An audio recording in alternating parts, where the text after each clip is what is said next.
Welcome to the SharkPreneur podcast with Kevin Harrington and Seth Green. Kevin Harrington is the inventor of the infomercial, one of the original sharks from the hit TV show Shark Tank, and has generated over $5 billion in TV and digital direct response sales.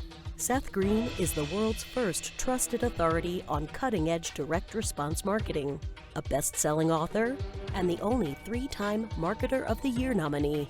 On the podcast, Kevin and Seth interview sharkpreneurs who share straight talk on what it takes to explode your business. Do you want to become insanely successful?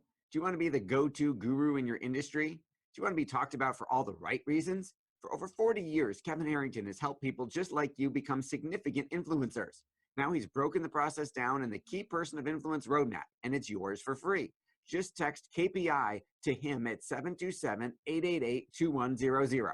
Text KPI to 727-888-2100 right now and claim your free step-by-step guide. Text KPI to 727-888-2100 to get the recognition you deserve and experience the success as the go-to voice everyone listens to in your industry today. Welcome to the SharkPreneur Show. This is your co-host, Seth Green. Today I have the good fortune to be joined by Timothy Sykes. Tim is a millionaire entrepreneur, stock trader, and philanthropist. Now, get this. He first rose to fame during college when he took his $12,415 in Bar Mitzvah money, which, by the way, is more than I got for my Bar Mitzvah, into millions and millions of dollars. He now teaches thousands of students around the world how to trade using his strategies. His company has become one of the largest online stock trading academies in the world and has created multiple millionaires from scratch. Tim, thanks so much for joining us. Hey, thank you for having me. And you literally said the same thing. Larry King said that too. Everyone makes fun of it that I got a lot for my bar mitzvah. But my grandfather offered me a tennis court or cash, and I was a tennis player, but I'm also a greedy Jew, so I took the cash. All right. Well, apparently you had a better grandfather than I did, or you picked a better grandfather who was willing to offer you a tennis court. I was very fortunate. I had a great grandfather. That's awesome. So you took the cash, and what made you decide at 13 or later, whenever you started, to say, hey, I'm going to take this money and gamble it on the stock market? Yeah. So it was just sitting in Series E bonds. That's what we used to get back then. Double D savings. I remember. It was sitting there for a few years. I was still a tennis player, but I got injured senior year of high school. I had 2 casts on my arms. I'm walking around school like RoboCop, but I could still type. And this was 1999. The stock market was going crazy, so my parents gave me control of the money. They thought that I would lose it all. They thought that it would be a good lesson, and instead, gotta love it, Jewish parents, right? It'll be a good lesson that you lose all your money. I love it. Yeah, let the kid trade. Let him lose it all. My parents let me go bankrupt, so I totally feel your pain. All right, but I screwed it up, and I made a little over 100,000 senior year of high school. I was just obsessed. I blew off all my friends just studying charts, and then I made 700,000 freshman year in college, and I was hooked. And I would imagine making more than all of your teachers and professors, you may have said, what the heck is with this college malarkey? I mean, I was also in the right place at the right time, 1999, 2000. Right, everything was going up. You threw darts before the tech bubble burst. You were good. But I made another million when I learned short selling 2001, 2002. So while most people lost, I adapted. And that's really been the secret to my success for the past 20 plus years. Just learning strategies, testing them, screwing up some of the time, and then, refining it and then cashing in. So I got to ask, what was the original college degree in, and did you stick around long enough to graduate? Yeah. So I was initially an economics major, but I was just so bored. I was falling asleep. And then I actually transferred from Tufts University in Boston down to Tulane in New Orleans. So I really majored in drinking, but I became a philosophy major too. Which helped me deal with deep thoughts about your stock gains. Well, also just dealing with my newfound money. I was kind of screwed up in the head. It's not good to make that much money when you're so young. So philosophy helped me, and I didn't blow my money.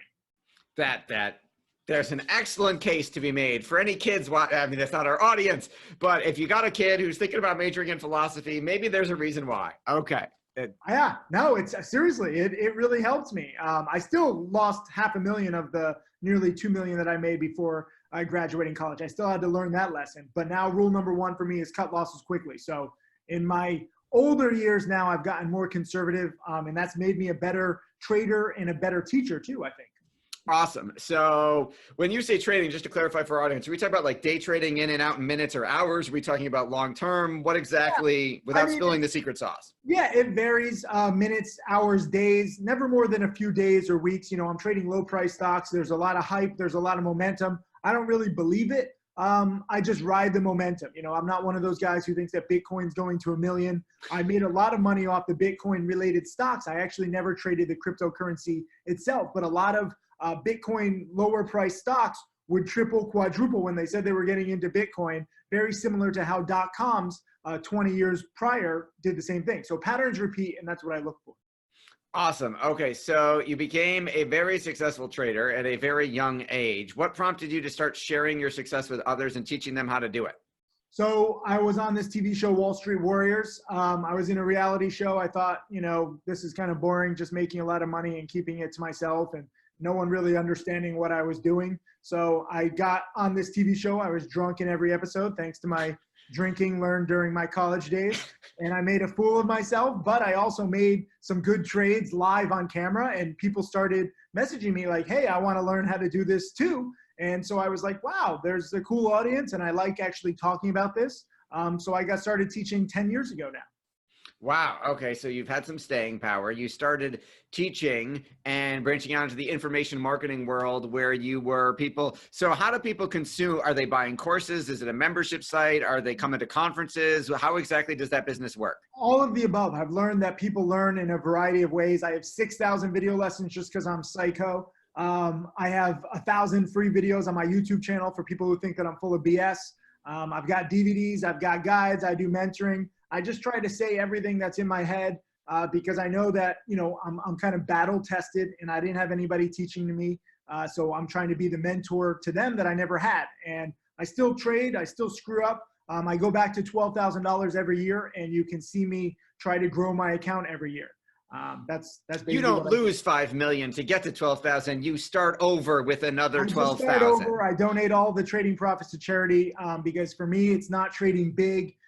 It's not even, you know, profiting like a lot of chat rooms. They just buy the stock and then they tell their subscribers and everyone else buys it. And then they're front running. No one learns anything. So for me, trading with a small account, teaching the process, not just giving, you know, buy and sell alerts, but actually saying, okay, here's the pattern I'm looking at. Here's my goal. Here's my risk. So I teach the process and now I have 5 millionaire students. So it's starting to work. That is awesome. Congratulations. That's obviously incredibly gratifying when you see someone actually do what you taught and it works. And they don't need me anymore. They don't even like listen to me because I'm just like blabbering every day. And, you know, they have their own lives. My top student has now turned 1,500 into 9 million. He is a far better trader than me, a far better human. He just had a baby. So even his baby's probably going to be a better person than me too. But it's beautiful. At least I showed him a few things before he learned to be better.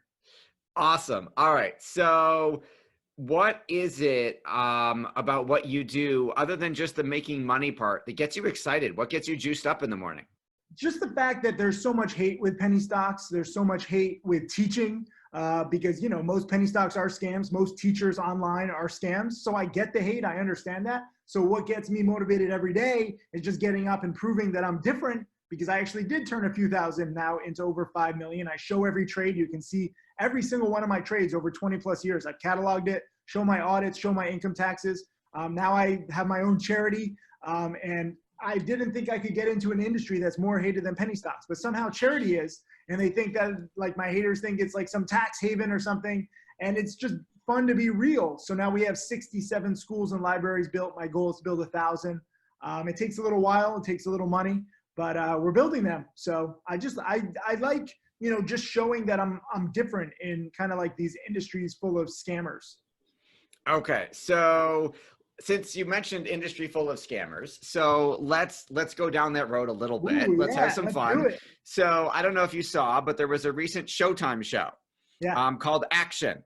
Yeah. And it was 4 episodes so far about how the sports betting landscape has changed with the legalization in many states of sports betting. And they followed around the touts, the people who tell people what to bet on. They followed around the actual professional sports gamblers who make millions. And they followed around the folks who hang out in the sports book at the casino all day because they have nothing better to do and don't make much money. Cool. They profiled the whole world. I got to see this. I haven't seen it. Is it good? It's awesome. Nice. I'll watch it.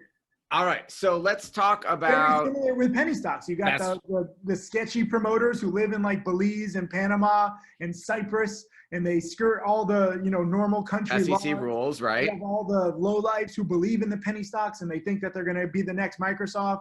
Then you have us kind of professional traders who see all the BS, and we learn that wait, there's some inefficiencies here with timing delays, so you can actually profit. Like I used to mess with some of my early students because I would be like, I know that I'm investing in a pump and dump. I know that it's a scam, but I'm only going to be in it for a few days or hours when the emails are going out. And then I'm going to actually short sell it. You can actually bet against these scams and make money when they collapse. So I would have a blog post. I said, why I invested $50,000 into this scam. And people were just like, what?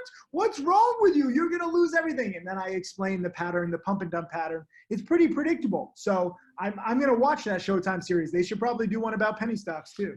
They should. And so you then, like me, perhaps have file cabinets full of all the direct mail newsletter solicitations you get that say, buy the newsletter, get the free report with it that comes with it that's going to tell you which of these pot stocks is going to go to the moon. Yeah. Well, I made the mistake early on in my career. Like, I didn't know how big this would be. I didn't know how long I was doing it. I just wanted to make my point. So early on, I gave my email address and I'm like, send me all your spam email. And now I have, I should have come up with like a backup email, but now I have like 4 million emails and a lot of it is just spam. The promoters aren't as effective as they once were. A lot of them have been shut down. They sell their email lists. So they're not as effective, but there still are some pumps. And now more than just pumps, you have a lot of social media hype. You have a lot of just short squeezes lately. There's too many short sellers. I kind of created that problem because a lot of my top students are short sellers. And because I promote my top students so much, everyone started shorting, but they don't want to actually learn the nuances. And so they're getting squeezed. They're just betting against a lot of these scams, which, in this crazy bull market just keep going higher and higher. So I don't really even short that much these days because I'm just buying because, that's the right side of the market to be in, I think. Absolutely. So how are you? Are you a fundamental trader? It sounds like if you're short selling, you're on technical, you're a quant, you're doing technical, and you're looking for short-term inefficiencies. Yeah, there's no real fundamentals in penny stocks, so it's kind of a joke. I guess you could say like I'm monitoring hype, but I am looking at patterns. I'm not an exact technical analyst because it's not an exact science either. I just kind of combine everything and I look for the same kinds of patterns. Like my favorite pattern, my go-to pattern is when one of these low price stocks is spiking on a Friday. They have news after noon on Friday. A lot of traders have already left for the weekend. And that news can really have legs going into the close and into Monday. Because again, a lot of penny stocks, have a time lag with good news versus if Google has good news, there's 1,000 analysts, there's 10,000 tweets within a few minutes, but these penny stocks are just undercovered and inefficient. So I buy on Friday and then I sell into the gap up on Monday. Also with OTC stocks, you don't get executed right away. So you might have 1,000 idiots who hear about the news or get mailers over the weekend and they're putting in their buy orders at 9:30. OTCs don't trade pre-market. So they're putting in their buy orders at 9:30 a.m. Monday morning, Eastern Standard Time, and all the buy orders are piling up and the market makers just rate them and the stock goes up 50% in the first hour and then collapses the rest of the day. Okay, so how did you get started on deciding it was penny stocks? Because I would imagine at 12 grand when you were, very young, your parents might have suggested, hey, why don't you buy IBM? Or why don't you buy something conservative and watch it go a few points at a time? I didn't know. No one wants to be a penny stock trader. I didn't want to be a penny stock trader. I started with investing in Viacom, Regis, which used to be Supercuts, and Boston Celtics. Those were my first 3 stocks. And for like 3 months, I watched my 12 grand go to like 12.2, 12.3, and then like 11.9. And I was like, this is terrible. And remember, I'm injured at this time with 2 casts in my arm, so I can't do anything. And I start seeing these lower price stocks start moving. And, I kind of rationalized the internet stocks hadn't really started spiking that huge when I first started. It was biotechs. But if the biotechs were spiking, I figured the internets could then spike too. So it was all based on hype. And so I've really kind of just mastered the art of hype. And again, it's not an exact science, but when there's a situation like Ebola, you know, even though Ebola kills less people than Aaron Hernandez did, like it's like nothing, but the media hypes it up and it became this huge thing for Ebola related stocks for several weeks. Or like police equipment, when there was a lot of body cam evidence and the police brutality, and the body cam stocks started spiking, or the China stocks or nanotech. Remember Y2K, those stocks spiked. I can give you so many different examples over 20 plus years. So right now, there's no real hot sector. I'm just kind of waiting. Right now, the hottest thing is short squeezes because there's too many shorts. So a lot of these crappy penny stocks are just spiking 200, 500% in a few days. So I've been, you know, riding that. I don't hold the whole way. I usually take profits 10, 20, 30%. I'm actually pretty conservative in this kind of volatile niche. All right. So what would you say to someone who was saying, hey, I'm trying to save, I'm older than you, trying to save for retirement. This seems risky. I mean, life is risky. Everyone says mutual funds are safe and they dropped 50% in 2008. I mean, anything you do, I think is risky. For me, rule number one is cut losses quickly. So after I did once upon a time believe in a penny stock, I invested in this company, Cygnus e-Transactions. They basically invented print at home ticketing. I was right about the technology, wrong about the company. I lost $500,000 personally. That's what led to my drinking in the reality show. It's kind of funny how it was all connected. And I got away from my trading rules, and I didn't know my trading rules because, again, I was a cocky, dumb, young kid who had made too much money. I was ripe for a fall. Now I cut my losses. You know, I still lose roughly a third of the time, but I cut my losses at 1, 2, 3%. I'm only trading the most active stocks, no illiquid stocks. I think that you can trade a volatile niche, as I've proven for 20 plus years, and do it safely if you trade scared. Okay, so like one of my sayings is I trade scared so that I'm not scared to trade. So I know that any one trade can blow me up. I'm never going all in. I'm never using leverage. I don't care how good my thesis is. I can be wrong. Crazy stuff happens. And knowing that, I stick to my good patterns. Sometimes I have no positions. Like right now, as we're doing this interview, I'm not looking over at my second laptop here because I don't have any positions. So I don't really care. I think sometimes the best trade is no trade. So I trade very conservatively. A lot of people say that I trade like cowardly. I have a whole DVD guide where I talk in a high-pitched voice and I say that I've been castrated, and that's like how I trade. And that's how it is. So I'm not castrated, but I say that just like to joke around and to get people thinking, oh, I have to trade overly safe. That's usually a good habit to get into. All right. So there's quite a few writer downers right in that answer. So let's, with all the success. I'm trying to be more, you know, just like talkative. I have a problem really talking about a lot of this stuff. I'm very into you really got to come out of your shell. I'm trying, man. I'm sorry. All right. So with all the success you've had, why not start a fund and have people just write you checks and trade the fund? So here's the thing. So when I lost the $500,000, it was $500,000 of my own personal money. It was actually $1 million of the fund. I had my own little hedge fund. It was basically $3 million. We're making 20% per year. I got greedy. I wanted more. I invested in that, you know, print at home ticketing company, and we lost a third of it. When you lose a third, it's basically like blowing up. We still finished up 2% per year over 4 years, but it was like pathetic. It was such a small amount. I'm really just better at teaching. I'm really better at growing a small account. You could give me 12 grand every year and I can make between 50 and 100 grand. And it's nothing huge, but when I stick to what I'm really good at, I can do it. I've actually never made $1 million in trading in any one year. 2014 was my best year where I traded with a slightly larger account and everything was on fire thanks to Seeking Alpha. Piping up stocks. They were the best promoter back in 2014, and I made a little over 800 grand. So I recognize that I'm a niche trader. I recognize my limitations, but I know a lot of people who would like to make 50, 100, 200 grand a year trading a small account. So that's what I teach. Sure. And your listener, your subscriber who wants to do the 50 to 100 grand a year, approximately how many hours a week is it taking them to identify these patterns and execute what you're talking about? Yeah, I mean, I'm sure it varies. It differs in the markets. I mean, sometimes there's no hot plays right now with the stock market hitting new highs. There's plays literally every single day. Just a lot of short squeezes, a lot of biotechs, a lot of China plays, just jumping now oil plays thanks to the Iran conflict. So it's just a waiting game, but you do have to learn the strategy. And, you know, my top student, like I said, 1,500 into 9 million. That sounds amazing, but his first 9 months, he made nothing. He was just studying my videos. I'm basically like a glorified history teacher.